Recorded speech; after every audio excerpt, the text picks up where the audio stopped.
प्राचीन ओक के पेड़ों और घुमावदार कोबल स्टोन सड़कों के बीच बसे हॉलोब्रुक के शांत शहर में एक प्राचीन वस्तुओं की दुकान मौजूद थी जिसे व्हिस्परिंग अवशेष के नाम से जाना जाता था। इसकी अलमारियां सदियों पुरानी जिज्ञासाओं से सजी हुई थीं। प्रत्येक वस्तु अपने साथ अनकही कहानियों की गूंज ले जा रही थी। इन अवशेषों के बीच एक वस्तु बाहर खड़ी थी, एक अलंकृत डिजाइन वाला एक धूमिल चांदी का लॉकेट जो एक अलौकिक ऊर्जा से झिलमिलाता हुआ प्रतीत होता था। पुरावशेषों की शौकीन संग्रहकर्ता एमिली मिशेल को दुकान पर नियमित दौरे के दौरान लॉकेट मिला। इसके रहस्यमय आकर्षण से आकर्षित होकर उसने बिना किसी हिचकिचाहट के लॉकेट खरीद लिया। इस बात से अनजान थी कि उसने अपने जीवन में एक द्वेषपूर्ण शक्ति को आमंत्रित किया है। जिस क्षण से लॉकेट ने एमिली के घर की दहलीज को पार किया, माहौल बदल गया। हवा में फुसफुसाहटें गूंजती रहीं, समझने में बहुत धीमी लेकिन बेचैनी की भावना पैदा करने के लिए काफी शक्तिशाली। लॉकेट जो एक समय एक सुंदर सहायक वस्तु थी, एक अलौकिक ऊर्जा से स्पंदित होता प्रतीत होता था जो इसके अनजान मालिक की नजरों से बच जाता था। जैसे जैसे दिन बीतते गए, एमिली के जीवन में सूक्ष्म परिवर्तन प्रकट होते गए। जब भी वह लॉकेट के पास पहुंचती थी तो तापमान अप्रत्याशित रूप से गिर जाता था और परछाइयां उसकी उपस्थिति में नृत्य करती हुई प्रतीत होती थीं। रात में एमिली को ज्वलंत दुःस्वप्नों से पीड़ा होती थी, भयावह दृश्य जो वास्तविकता और अलौकिक के बीच की रेखा को धुंधला कर देते थे। एमिली को पता नहीं था कि लॉकेट पर एक काला इतिहास अंकित है। यह कभी इसाबेला नाम की एक महिला का था जो सदियों पहले एक अभिशाप का शिकार हो गई थी। इसाबेला की आत्मा लॉकेट के दायरे में फंसी हुई रिहाई के लिए तरस रही थी और उन लोगों के जीवन में सांत्वना चाहती थी जिनके पास उसकी पोषित संपत्ति थी।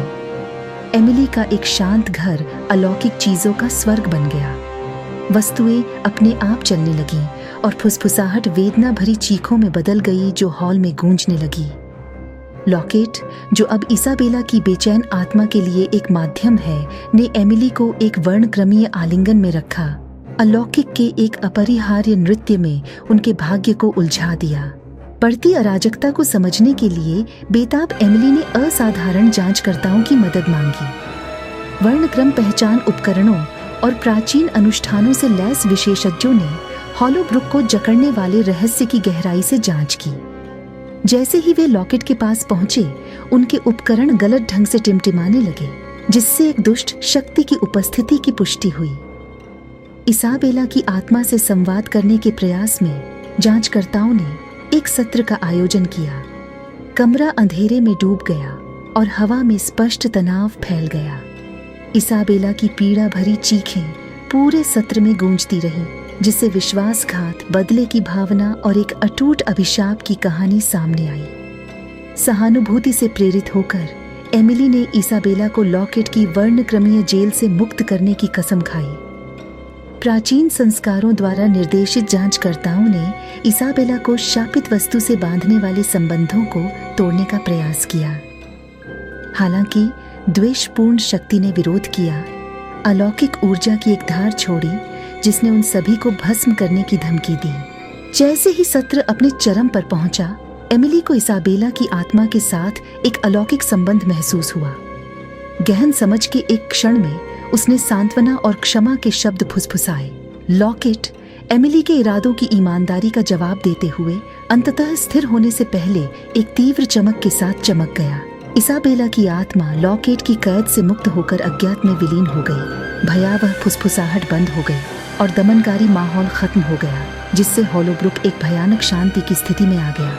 एक बार प्रेतबाधित लॉकेट अब अपनी द्वेषपूर्ण ऊर्जा से रहित एक सुप्त अवशेष की तरह एमिली की हथेली पर बैठ गया। इसाबेला की कहानी की गूंज हवा में घूम रही थी, जो जीवित और मृत लोगों की दुनिया के बीच के पतले पर्दे की याद दिलाती थी। व्हिस्परिंग अवशेष, प्राचीन वस्तुओं की दुकान जो वर्णक्रमीय नाटक की गवाह थी, अनकही कहानियों का भंडार बनी रही। एमिली, जो इस मुठभेड़ से हमेशा के लिए बदल गई, ने पुरावशेषों की खोज जारी रखी, उन अनदेखी ताकतों को ध्यान में रखते हुए जो अतीत के युगों की कलाकृतियों के भीतर मौजूद हो सकती है। लॉकेट, जो अब त्रासदी और मुक्ति दोनों का प्रतीक है, एक चेतावनी देने वाली कहानी के रूप में कार्य करता है। शक्तिशाली जादू का एक प्रमाण पत्र जिसे प्रतीत होने वाली अहानिकर वस्तुओं के ताने बाने में बुना जा सकता है।